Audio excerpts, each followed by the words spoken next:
Welcome to Collab, the first podcast channel Nobel School of Business. Oke, hari ini akan bertemu dengan saya, Rini, @mut-mut-imut harus disebutkan ya. Akan membahas seputar dunia entrepreneurship.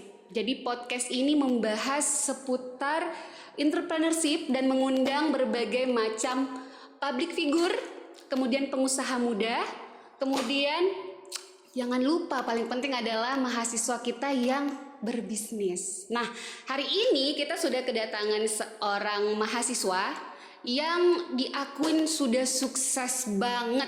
Nah, kira-kira siapa? Kita akan panggil langsung aja Fandi. Iya kak. Selain mahasiswa, kamu sekarang sibuk apa? Alhamdulillah sekarang kak lagi jalanin bisnis tiap hari. Bisnis Sebelumnya travel, Oke. dan sekarang sudah merambah ke bisnis lain, yaitu bisnis laundry. Wah, keren dong. Gimana sih nih ya? Ada laundry, ya. Laundry baju. Laundry laundry pakaian. Oh, kan biasanya ada laundry sepatu, ya kan? Iya betul. Oh, tapi ini masih khusus laundry aja ya? Iya khusus laundry pakaian. Tapi saya tertarik yang pertama deh. Iya. Kalau laundry itu kan bisa dibilang usaha yang ya nggak bisa dibilang kecil banget, tapi menurut saya kalau dibandingkan travel ya, travel itu kan pasti lebih besar usahanya ya. Makro, Boleh makro. cerita? Ya. Asik, makro. Oke. Oke kak, alhamdulillah Ini kayak dia mau presentasi ya. tanggal Oke kak. kurang lebih tanggal 1 April 2019 Oke. itu saya buat Asafa Travel. Asafa Travel. Ya, Namanya Asafa Travel. Ya, Oke. Asafa Travel. Nah, tapi sebelumnya itu saya juga kan dari sekolah menengah kejuruan Telkom di jurusan usaha perjalanan wisata. Jadi basic ilmunya memang di dunia travel gitu. Oke. Nah, setelah itu kemudian saya kerja kurang lebih 3 tahun sama di travel juga. Kerja di travel. Iya, di travel setelah juga. SMK. Setelah SMK. Oh, jadi nggak langsung lanjut kuliah? Enggak. Oh, Jadi, oke. Pantasan wajahnya agak enggak guys. Oke, terus. Ya. Jadi setelah kurang lebih 3 tahun kerja, setelah itu memutuskan untuk bikin usaha sendiri. Itu tanggal 1 April 2019 sudah bikin usahanya Asafa Travel. Terus kamu kapan mulai kuliah? Saya lulus SMK tahun 2016. 2016. Ya, Oke. 2016. Kemudian karena saya memang mau masuk di Nobelka, saya nganggur dulu 1 tahun. Oh, Nganggur jadi nganggur 1 dulu tahun. 1 Ya, tahun. kumpul biaya Jadi nggak kuliah. lama-lama banget ya, 1 tahun aja. Ya, Oke. 1 tahun. Jadi mukanya masih fresh ya guys. Fresh graduate. Oh, fresh graduate. Oke. Kemudian Ya. 1 tahun nganggur nggak 1 tahun ngapa-ngapain tuh? nganggur, sambil kerja kak. Oh, yang kerja tadi yang 3 tahun itu. Oke. Kerja, habis itu duitnya sudah terkumpul, baru mendaftar di Nobel. Berarti kuliahnya itu pakai duit sendiri? Iya, alhamdulillah. Wah, mantap guys. Harusnya lulus tahun berapa? Harusnya lulus tahun ini kak. Oh, harus Kemarin. lulus ini. Oh, iya. Bulan ini, bulan April. Kendalanya kenapa sih sampai belum lulus? Sibuk kerja? Sibuk kerja, sibuk tata masa depan. Oh, Asik. Tata masa depan. Iya, karena kan saya kak punya target beberapa tahun. Beberapa tahun ke depan memang saya kadang itu punya target. Oke. Nah, kebetulan yang kemarin itu target saya memang dari kerja kemudian kuliah. Oh, Ya. oke. Jadi memang sebelum kuliah prioritasnya kerja Iya, dulu. kerja dulu Oke. sambil ini. Jadi kemudian Pas kuliah pas kuliah ada halangan rintangan menghadang. ya saya anggap membangun travel itu kan bisnis yang besar menurut saya kak. Oke. Kalau saya bikin travel kemudian lanjut kuliahnya, jangan sampai kuliahnya terbengkalai, bisnisnya juga tidak terurus. Ya, terurus. Oke. Jadi saya memutuskan bagaimana supaya saya cuti dulu kurang lebih 2 tahun, kemudian saya fokus ke travelnya supaya tidak ada yang terbengkalai. Berarti 2019 itu pertama kali travel Iya, dibentuknya, berarti sekarang sudah 3 tahun ya? Sudah 3 tahun. Iya, 3 tahun ya. Betul. Wow, mantap. Nanti setelah itu memutuskan untuk kembali kuliah, kan biasanya tuh betul. kalau kita sudah berhenti kuliah nih ya, Iya. mau masuk tuh butuh semangat lagi. Betul, betul, Kak. Nafan itu gimana bisa balik kampus lagi? Saya memutuskan untuk kembali ke kampus lagi karena terus terang saya masih minim ilmu tentang bisnis. seperti itu. Oh enggak ya? Oh ya, oke, Ya, terus. kemudian di samping itu memang tujuan saya adalah bagaimana supaya saya memperluas jaringan, Oke. memperluas rekan kerja, Oke. kemudian memperluas daerah-daerah promosi saya bersama teman-teman Di kampus? Nobel di kampus seperti itu Kak. Memang itu oke. tujuan saya kembali ke kampus. Karena sebagian orang kan yang kalau sudah punya usaha itu sudah malas-malas Malas untuk nih, kuliah. ya, sudah malas Iya, untuk balik ya. seperti itu. Kan sudah punya uang. Nah, sudah punya uang, Iya. tapi prioritas saya adalah bagaimana supaya usaha tetap berjalan juga. Di samping itu saya juga punya ilmu di bidang bisnis. Bisnis seperti ya. itu. Iya. Berarti awal mulanya kamu memilih Nobel itu karena apa? Saya kan terlihat dari luar Kak, Nobel itu bagus ya dari luar. Kemudian dengan tagline School of Business itu sesuai dengan Jadi itu cita-cita yang saya mau menarik jadi kamu entrepreneurship. untuk masuk ke Nobel. Iya betul.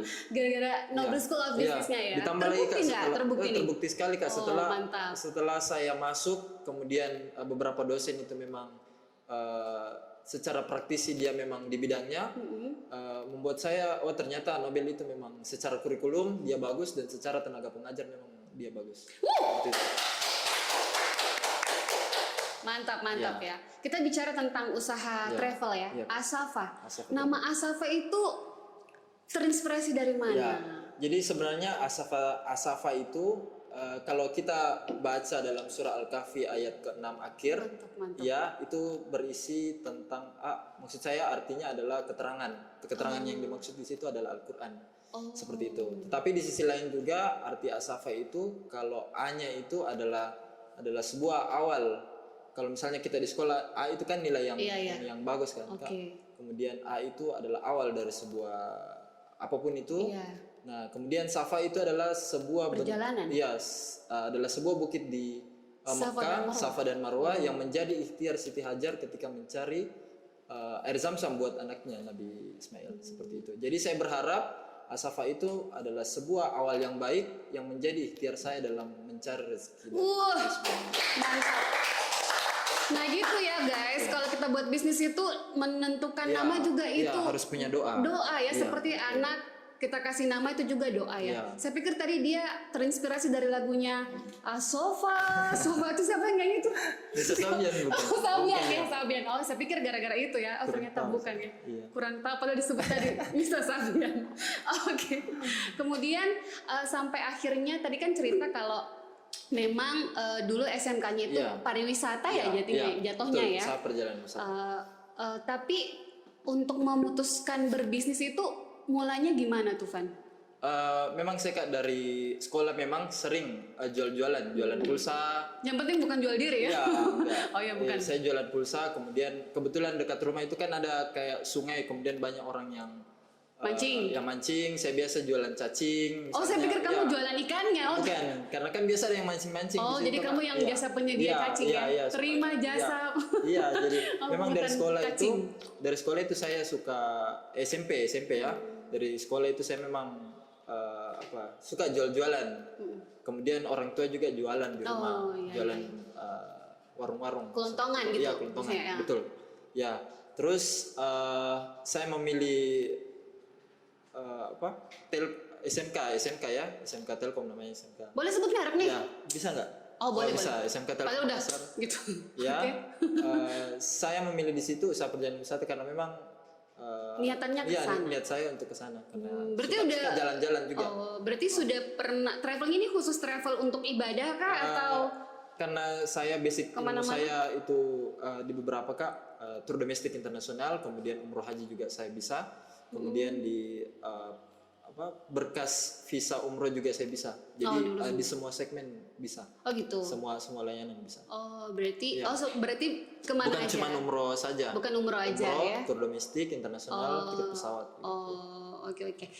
Selama ini gimana sih rintangannya gitu, tantangannya selama menjalankan bisnis travel ini? Kalau rintangan selama menjalankan usaha pasti banyak ya Kak. Apalagi sekarang nih yang pas pandemi tahun lalu kan, itu penerbangan betul-betul ditutup tuh. Nah gimana? Nah, Asafa Travel sendiri Kak sampai hari ini tuh masih ada grup yang belum berangkat. Itu grup Malaysia Singapura itu kurang lebih 25 orang belum berangkat sampai sekarang sudah 1 tahun. Jadi travel itu sangat berdampak pada pandemi ini karena tidak ada sama sekali yang bisa dilakukan. Di samping itu juga beberapa negara juga masih lockdown, kemudian beberapa daerah pun di Indonesia masih dilakukan pembatasan. Jadi banyak juga dari rekan-rekan travel yang beralih bisnis ke bisnis lain. Jangan-jangan inilah lahirnya laundry itu? Oh bukan. Atau bisa dibilang satunya? seperti itu, salah satunya ya, karena memang di samping mau mengembangkan bisnis, tetapi di samping itu juga memang karena travel belum terlalu banyak peminatnya, sehingga beralih ke bisnis lain. Tapi di samping itu travel juga masih berjalan seperti itu. Ya. Oke, tapi kalau bicara omset nih sebelum pandemi dan setelah pandemi itu terasa banget pasti ya? Alhamdulillah Kak, terasa karena beberapa cicilan-cicilan itu terpenuhi, kemudian kemudian beberapa kebutuhan juga terpenuhi dan lain-lain sebagainya, itu saya merasa cukup dengan omset yang kemarin sebelum pandemi. Kalau sekarang berarti enggak? Disyukuri saja Kak. Disyukuri. Iya. Disyukuri ya, bukan tambah N ya guys. Disyukuri, kalau tambahin nanti jadinya disyukurin. Disyukuri ya. Tapi menurut Fandi sendiri nih, ada nggak, kan tadi temannya katanya memilih untuk pindah usaha nih. Nah sekarang dengan masih tertutupnya penerbangan ke luar negeri, apakah Fandi sempat merasa juga udahlah kayaknya kita harus lepas nih travel? Justru semakin pandemi seperti ini Kak, saya berusaha mengembangkan bisnisnya. Jadi Asafa Travel ini sekarang saya lagi garap bagaimana caranya supaya bikin produk baru di masa pandemi seperti ini, supaya orang itu tidak langsung berhubungan langsung. Gitu. Jadi orang tidak harus datang ke kantor untuk melakukan transaksi. Jadi itu pengembangan. Tapi tetap jalan. Tapi tetap jalan tiap hari. Justru sekarang itu saya lagi kembangkan bagaimana caranya supaya target pasarnya itu bukan hanya customer secara langsung, tetapi teman-teman dari travel lain juga bisa menjadi target pasar saya. Berarti tapi yang kontrol langsung Fandi sendiri? Iya, saya sendiri. Itu perjalanannya memang tadi ya bisa kemana gitu, tapi sekarang lagi benar-benar nggak jalan ya? Lagi tidak bisa. Paling pun kalau misalnya ada yang beli tiket pesawat saja Kak. Tapi kemarin alhamdulillah sampai di akhir November, Desember, Januari itu ada sampai 4 grup. Jadi ada yang ke Toraja, ada yang ke Bali 3 grup. Toraja yang baru-baru pada penerbangannya ke Toraja ya? Iya. Kemarin alhamdulillah ada 3 grup kemarin. Kemarin kan waktu sudah dapat award ya? Iya. Award apa tuh? Nobel Entrepreneur Award. Apa tuh, coba ceritain dong. Biar anak-anak Nobel ini makin terinspirasi, makin semangat gitu. Betul Kak. Jadi, apa sih Nobel Award?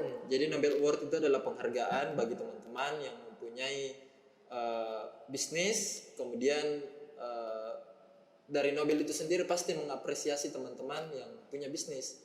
Ya, seperti itu. Jadi sangat penting bagi teman-teman, apalagi dengan tagline bisnis yang School of Business. Itu pasti bisnis, maksud saya pasti Nobel itu membantu mewadahi, apalagi dengan dosen-dosen yang menurut saya untuk merealisasikan bisnis mereka ya. Kita itu kalau kita masuk ke Nobel kemudian kita tidak punya bisnis setelah keluar, itu menurut saya sangat rugi. Iya, sayang ya. Iya, sayang. Jadi manfaatkan benar-benar ya. Sudah bayar mahal-mahal ya. Oke. Tapi kan worth it dong ya. Iya, worth it sekali Kak. Oke. Saya bisa pastikan bahwa kan sebelum waktu saya kerja 3 tahun saya juga sambil kuliah di tempat lain Kak. Iya. Jadi sebelum masuk Nobel bukan Kak, saya kan masuk ke Nobel 2 semester. Kemudian saya pindah ke Jakarta, kuliah di sana lagi. Gitu. Iya, kuliah di sana. Memang saya dapat di sana tidak seperti Nobel. Oke. Kemarin waktu wisuda juga sempat ada sponsor dari Asafa ya. Voucher umroh. Voucher umroh guys, wow. Alhamdulillah. Senilai berapa? 1 juta. 1 juta ya. Itu realisasinya gimana? Masa berlakunya sampai kapan tuh? Masa berlaku 1 tahun Kak. Gimana sih? Ya beneran tuh. Jadi kalau pandemi belum berakhir, orang belum belum bisa berangkat? Bisa diperpanjang nanti. Oh, diperpanjang. Apalagi kalau orang-orang Nobel kan, gitu. apalagi selama saya masih di Nobel juga kuliah, jadi masih bisa. Jadi kalau saya daftar, saya berangkat kapan dong? Kalau misalnya Kementerian Arab Saudi sudah buka, ya pasti bisa berangkat Kak. Tanpa daftar tunggu ya, kalau ada uang. Ya. Saya kan lagi bokeh. Oke deh, Fandi, kira-kira ada yang bisa dikasih ke anak Nobel nih, tips-tips membagi waktu antara kuliah dan sembari ngurus usaha. Karena banyak banget mahasiswa kita tuh yang kalau sudah fokus dengan kerja jadi lupa untuk kuliah. Betul. Kira-kira tipsnya seperti apa? Kalau saya pribadi kan manajemen waktu memang itu sangat penting. Ya. Mantap ya. Jadi memang mulai dari malam itu kita harus catat-catat prioritas untuk hari ini tuh yang mana, kan? Terus abis itu kita harus punya tanggung jawab terhadap apa yang kita mau kerjakan, kemudian apa aktivitasnya besok. Karena biasa kalau seperti yang Karini tadi bilang bahwa kalau orang sudah kuliah itu kan kadang lupa. Maksud saya kalau orang sudah kerja, kadang orang suka lupa sama kuliahnya. Nah saya, karena memang saya prioritas saya kuliah Kak. Selain kuliah memang sama-sama diprioritaskan kerja sama kuliah. Jadi harus pintar bagi waktu. Iya, harus pintar bagi waktu memang. Oke. Apalagi selain itu. Oke, pada intinya adalah membagi waktu ya. Iya, bagi waktu Kak. Kemudian di samping itu komitmen kali. Iya, komitmen terhadap apa yang kita kerja. Iya. Ya kalau memang mau selesai kuliahnya ya harus fokus juga untuk ngurus kuliah. Kalau mau juga jalan usahanya ya harus fokus juga gitu ya. Tapi memang bebannya akan berbeda sama teman-teman yang belum punya usaha gitu ya. Apalagi yang nggak punya usaha dan nggak datang kuliah, berat banget itu nyusulnya ya. Temannya udah wisuda, dia masih gitu deh ya. Oke, tentang mimpi nih, atau ada target yang mau dicapai setelah dari Asafa kemudian buka buka usaha baru ya. Nama laundrynya apa? Asafa Laundry. Oh, Asafa Laundry. Oke. Ada lagi nggak yang akan dikerjakan dalam waktu dekat ini? Secara bersamaan Kak, alhamdulillah juga ada 2 usaha yang bersamaan buka di bulan ini. Nah, yang satunya itu Asafa Media Kreatif. Media kreatif. Ya, jadi dia fokus ke bidang desain grafis, kemudian event organizer, dan juga video dan fotografi. Jadi itu sekarang masih. Jadi kayak macam kursus gitu? Bukan Kak, jadi dia itu semacam layanan buat orang-orang yang mau didesainkan flyernya, brosurnya. Bukan mau belajar itu ya? Bukan. Oh, berarti lebih ke desain aja ya? Desain, event organizer, kemudian jasa video dan fotografi. Oke. Kasih tahu dong di mana itu Asafa. Siapa tahu tiba-tiba setelah ini yang kemarin dapat Asafa Media Kreatifnya Kak. Asafa Travel, Asafa kan kalau laundry kan bersebelahan.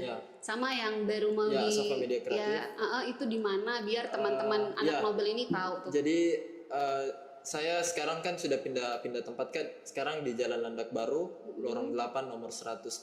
Catat guys. Ya, saya ulangi, Jalan Landak Baru, lorong 8 nomor 108 Makassar. Di situ ada 3, bahkan sampai sekarang Kak saya gabung sampai 4 usaha di situ karena memang lokasinya luas. Agak luas ya. Luas. Nggak boleh bilang agak luas ya. Lokasinya luas. Kemudian di lantai pertama itu ada laundry, kemudian di sampingnya ada kantor.